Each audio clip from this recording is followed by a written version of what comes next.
یہ 2000 BC کی بات ہے کہ جب طوفان نوح کی تباہی کے بعد اللہ تعالیٰ نے سرزمین عرب پر ایک ایسی قوم پیدا فرمائی جو دنیا میں سب سے زیادہ طاقتور، مضبوط اور توانا افراد پر مشتمل تھی۔ یہ لوگ جسمانی خوبصورتی، سرخ و سفید رنگت اور وجاہت میں اپنا ثانی نہیں رکھتے تھے۔ مال و دولت کی فراوانی، شاندار تہذیب و تمدن، شان و شوکت سمیت دنیا کی ہر نعمت اور آسائش انہیں میسر تھی۔ قرآن کریم میں ارشاد باری تعالیٰ ہے کہ ان جیسی کوئی اور قوم اور ملکوں میں پیدا نہیں کی۔ قوم عاد کے متعلق تفصیل سوائے قرآن کریم کے کسی اور مذہبی یا قدیمی تاریخی کتب میں نہیں ملتی۔ اس لیے اس قوم کی حالت کا نقشہ یا قرآن کریم کے ذریعے بن سکتا ہے یا پھر ان اثریات کے ذریعے جو محققین علم آثار نے ان کے بارے میں حاصل کی ہیں۔ مورخین لکھتے ہیں کہ عاد نام کا ایک شخص حضرت نوح کی چوتھی نسل میں ان کے بیٹے سام کی اولاد میں سے تھا۔ چنانچہ اس شخص کی اولاد اور اس کی پوری قوم عاد کے نام سے مشہور ہو گئی۔ وہ اعرابی تھے جو بہت لمبے اور مضبوط ستونوں پر قائم کردہ عالی شان محلات میں رہا کرتے تھے۔ قرآن کریم نے انہیں ارم ذات العماد یعنی ستونوں والے کے نام سے یاد کیا ہے۔ ارم ان کا بہت خوبصورت شہر تھا جس کے آثار 1984 میں خلائی شٹر چیلنجر کی مدد سے دریافت کیے گئے ہیں۔ یہ علاقہ آج کل عمان کا حصہ ہے۔ بحیرہ عرب اور بحر احمر کے درمیان عمان، حضرموت، بحرین اور مغربی یمن تک ایک وسیع صحرا ہے جسے صحرائے الاحقاف کہتے ہیں۔ یہ دنیا کے عظیم صحراؤں میں سے ایک ہے جس کا رقبہ ایک محتاط اندازے کے مطابق 65 لاکھ مربع میٹر ہے۔ اس صحرا میں سفید اور باریک ریت کے ہزاروں فٹ اونچے پہاڑ نما ٹیلے ہیں جہاں کوئی بھی چیز پھینکی جائے تو منٹوں میں غائب ہو جاتی ہے۔ کسی زمانے میں یہ دنیا کا سرسبز و شاداب علاقہ تھا اور وہاں یہ قوم عاد آباد تھی۔ آج یہ بھیانک صحرا اللہ تعالیٰ کی کھلی نشانیوں میں سے ایک اور اہل زمین کے لیے جائے عبرت ہے۔ قرآن کریم میں ارشاد باری تعالیٰ ہے کہ وہ ارم جو ستونوں والے تھے جن کی مانند کوئی قوم ملکوں میں پیدا نہیں کی گئی۔ بعض مفسرین نے لکھا ہے کہ ارم عاد کے دادا کا نام تھا جیسا کہ ان کے شجرہ نسب میں بیان کیا گیا تھا۔ ڈاکٹر اسرار احمد تحریر فرماتے ہیں کہ عام مورخین کا خیال ہے کہ ارم قوم عاد کے شاہی خاندان کا لقب تھا۔ حالیہ دور میں ایک شہر کے جو زیر زمین آثار دریافت ہوئے ہیں ان سے پتہ چلتا ہے کہ اس شہر کے فصیل پر 30 ستون یا مینار بنائے گئے تھے۔ کہا جاتا ہے کہ یہ شہر شداد نے خصوصی اہتمام کے ساتھ بسایا تھا جو اس قوم کا بہت بڑا بادشاہ تھا۔ قد و قامت اور جسمانی قوت کے لحاظ سے دنیا میں اس کا کوئی ثانی پیدا نہیں ہوا۔ اس طرح اس قوم نے جس معیار اور جس انداز کی تعمیراتیں کی، ایسی تعمیرات اس سے پہلے دنیا میں کبھی کسی قوم نے نہیں کی۔ شاید اسی لیے یہ جگہ شداد کی جنت ارضی کے نام سے تاریخ میں مشہور ہے، تاکہ لوگ آخرت کی جنت کے بدلے اس نقد جنت کو اختیار کر لیں۔ مگر جب یہ عالی شان محلات تیار ہو گئے اور شداد نے اپنے روسائے مملکت کے ساتھ اس میں جانے کا ارادہ کیا تو ان پر اللہ تعالیٰ کا عذاب نازل ہوا اور وہ سب ہلاک ہو گئے اور وہ محلات بھی مسمار ہو گئے۔ اس اعتبار سے اس آیت میں قوم عاد پر آئی ایک خاص عذاب کا ذکر ہوا ہے جو شداد بن عاد اور اس کی بنائی ہوئی جنت پر نازل ہوا۔ ایک اور روایت کے مطابق عاد کے بیٹے شداد نے جب جنت کے نام اور خصوصیات سے متعلق سنا تو اس نے زمین پر ایسی ہی جنت بنانے کا ارادہ کیا اور عدن کے کسی صحرا میں تعمیرات کا کام شروع کر دیا، اور مسلسل 300 برس کی شب و روز کی محنت کے بعد دنیا میں ایک خوبصورت جنت بنا دی جس میں شاندار محلات بھی تھے اور نہریں اور آبشار بھی۔ شداد کی عمر 900 سال ہو چکی تھی۔ ایک دن اس نے قوم عاد کے لوگوں کو جنت کے دیدار کی دعوت دی۔ وقت مقررہ پر وہ اپنے لوگوں کے ساتھ جنت کی جانب روانہ ہوا۔ ابھی شہر ارم کے عالی شان دروازے کے قریب ہی پہنچا تھا کہ رب ذوالجلال کے عذاب نے آ گھیرا۔ یوں شداد اپنی جنت کے ساتھ زمین میں ہی زندہ دفن ہو گیا۔ طوفان نوح کے بعد قوم عاد ہی وہ پہلی قوم تھی جو بتوں کے پجاری بنے۔ علامہ جلال الدین سیوطی اپنی تفسیر میں تحریر کرتے ہیں کہ قوم عاد نہایتی زور آور اور بہادر قوم تھی۔ وہ سب بت پرست تھے۔ مختلف کتب میں ان کے بتوں کے مختلف نام بیان کیے گئے ہیں۔ کچھ نے بتوں کے نام صدا، سمود اور ہرا بتائے ہیں۔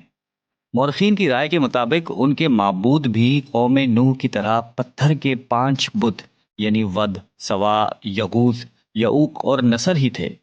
کفر و شرک کے سمندر میں غرق قوم عاد کی بد اعمالیاں جب اپنی انتہا کو پہنچ گئیں تو اللہ تعالیٰ نے انہی کے قوم کے ایک نیک اور صالح بندے کو ان پر پیغمبر بنا کر مبعوث فرمایا۔ حضرت ہود قوم عاد کی سب سے معزز شاخ خلود کے ایک خوبصورت اور وجیح شخص تھے۔ حضرت ہود علیہ السلام نے ان سے کہا کہ بھائیو، ایک اللہ ہی کی عبادت کرو، اس کے سوا کوئی تمہارا معبود نہیں۔ قوم عاد کے سرداروں نے جواب دیا کہ تم ہمیں احمق نظر آتے ہو اور ہماری نظر میں تم جھوٹے ہو۔ حضرت ہود نے کہا کہ میں رب العالمین کا پیغمبر ہوں اور اللہ کا پیغام تم تک پہنچاتا ہوں۔ کہنے لگے تم ہمارے پاس اس لیے آئے ہو کہ ہم اپنے ان معبودوں کو چھوڑ دیں جنہیں ہمارے باپ دادا پوجتے تھے اور صرف ایک اللہ کی عبادت کریں؟ اگر تم سچے ہو تو جس عذاب سے ہمیں ڈراتے ہو وہ لے آؤ۔ حضرت ہود مسلسل 50 برس یا اس سے بھی زیادہ واعظ و نصیحت کرتے رہے۔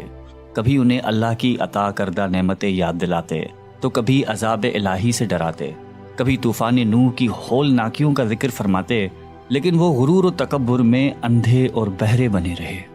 انہیں اپنی طاقت پر بڑا گھمنڈ تھا۔ ارشاد باری تعالیٰ ہے کہ قوم عاد ناحق ملک میں غرور کرنے لگی اور کہنے لگی کہ ہم سے بڑھ کر قوت میں کون ہے۔ قوم عاد کے 13 خاندان تھے۔ عمان سے لے کر یمن تک ایک طویل علاقے میں ان کی بستیاں تھیں۔ سرسبز و شاداب کھیت و کھلیان، پھلوں پھولوں سے لدے ہوئے باغات، میٹھے پانی کی بل کھاتی نہریں، خوبصورت آبشاریں اور تندرست و توانا قوی، مضبوط اور قداور جسامتیں، انہی سب نعمتوں نے انہیں شدید گھمنڈ میں مبتلا کر رکھا تھا۔ حضرت ہود علیہ السلام نے اپنی قوم کو راہ راست پر لانے کے لیے بڑی جدوجہد کی، لیکن قوم عاد آپ کو جادوگر اور سحر زدہ شخص خیال کرتے تھے کہ جنہیں ان کے پتھر کے باطل خداؤں نے دیوانہ بنا دیا تھا۔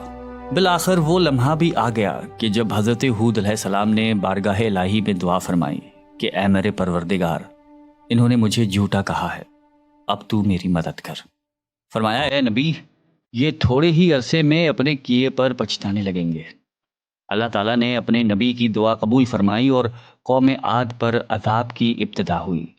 بادلوں کے فرشتے کو حکم ملا کہ اب بارش نہ برسائی جائے۔ چشموں کے فرشتوں کو حکم ملا کہ ان کے چشموں اور آبشاروں کو خشک کر دو۔ دیکھتے ہی دیکھتے شادابی ویرانی میں بدل گئی۔ مویشی مرنے لگے، پھل اناج ناپید ہو گیا۔ پوری قوم خشک سالی کا شکار ہو کر بدحال و پریشان ہو گئی۔ یہ سلسلہ مسلسل 3 سال چلتا رہا۔ نبی سے قوم کی یہ پریشانی دیکھی نہ جاتی تھی۔ مسلسل واعظ و نصیحت کرتے رہتے اور فرماتے کہ اے میری قوم، اپنے پروردگار سے بخشش مانگو، پھر اس کے آگے توبہ کرو، وہ تم پر آسمان سے مینا برسائے گا اور تمہاری طاقت اور قوت میں اضافہ فرمائے گا۔ کہنے لگے ہود، تم ہمارے پاس کوئی دلیل ظاہر نہیں لائے، ہم صرف تمہارے کہنے سے نہ تو اپنے معبودوں کو چھوڑنے والے ہیں اور نہ تم پر ایمان لانے والے ہیں۔ ہم تو یہ سمجھتے ہیں کہ ہمارے کسی معبود نے تمہیں آسیب زدہ کر کے دیوانہ کر دیا ہے۔ اس زمانے میں یہ دستور تھا کہ قوموں کو جب کوئی مشکل آ گھیرتی تو وہ بیت اللہ شریف جا کر اللہ کے آگے آہوازاری کرتے اور ان کی مشکل رفع ہو جاتی۔ یعنی کافر قومیں بھی اس حقیقت کو تسلیم کرتی تھیں کہ اس ارض و سما کی مالک ایک لافانی قوت موجود ہے۔ چنانچہ قوم عاد کے 70 سرکردہ افراد مکہ مکرمہ پہنچے، جہاں معاویہ بن بکر کی حکومت تھی۔ معاویہ کی ماں کا تعلق قوم عاد سے تھا۔ معاویہ نے ان کی خوب آؤبھگت کی۔ وہ لوگ 1 ماہ تک وہاں رہے اور بارش کے لیے دعائیں مانگتے رہے۔ دعا کروانے والے سردار کا نام قیل بن عنبر تھا۔ اللہ تعالیٰ نے ان پر 3 رنگوں کے بادل بھیج دیے، سفید، سرخ اور سیاہ۔ پھر آسمان سے ندا آئی کہ ان میں سے ایک کو منتخب کر لو۔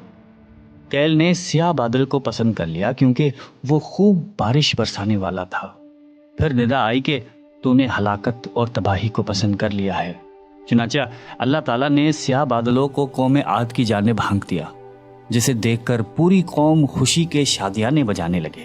ارشاد باری تعالیٰ ہے کہ جب انہوں نے اس عذاب کو دیکھا جو بادل کی صورت میں ان کے میدانوں کی طرف آ رہا تھا، تو کہنے لگے یہ تو بادل ہے جو ہم پر برس کر رہے گا۔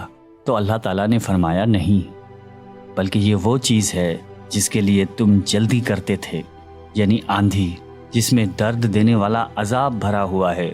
یہ ہر چیز کو اپنے پروردگار کے حکم سے تباہ کیے دیتی ہے۔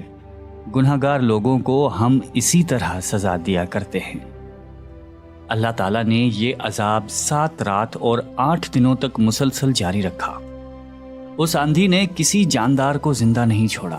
غاروں، پہاڑوں، گھروں، محلات اور قلعوں کے اندر سب کو فنا کر ڈالا۔ حضرت ابن عمر رضی اللہ تعالیٰ عنہ سے مروی ہے کہ آپ علیہ السلام نے فرمایا کہ وہ آندھی جس کے ذریعے قوم عاد ہلاک ہو گئی تھی، اللہ تعالیٰ نے ان کے اوپر صرف انگوٹھی جتنی جگہ کی مثل ہوا کھولی تھی۔ اللہ تعالیٰ نے اس خوفناک آندھی سے حضرت ہود علیہ السلام اور ان کے ساتھیوں کو محفوظ رکھا۔ ایک مرتبہ حضرت عائشہ صدیقہ رضی اللہ تعالیٰ عنہا نے آپ علیہ السلام سے دریافت کیا کہ یا رسول اللہ، لوگ تو بادل دیکھ کر خوش ہوتے ہیں کہ اب بارش ہوگی، لیکن آپ کے چہرے مبارک پر تشویش کے آثار نظر آتے ہیں۔ آپ علیہ السلام نے فرمایا کہ عائشہ، اس بات کی کیا ضمانت ہے کہ اس بادل میں عذاب نہیں ہوگا، جبکہ قوم عاد ہوا کے عذاب سے ہلاک کر دی گئی تھی۔ اس قوم نے بھی بادل دیکھ کر کہا تھا کہ یہ بادل ہے جو ہم پر بارش برسائے گا۔ پروردگار عالم نے قرآن کریم میں قوموں کی تباہی کے جو واقعات فرمائے ہیں، ان کا اصل مقصد یہی ہے کہ امت مسلمہ ان سے سبق حاصل کرے۔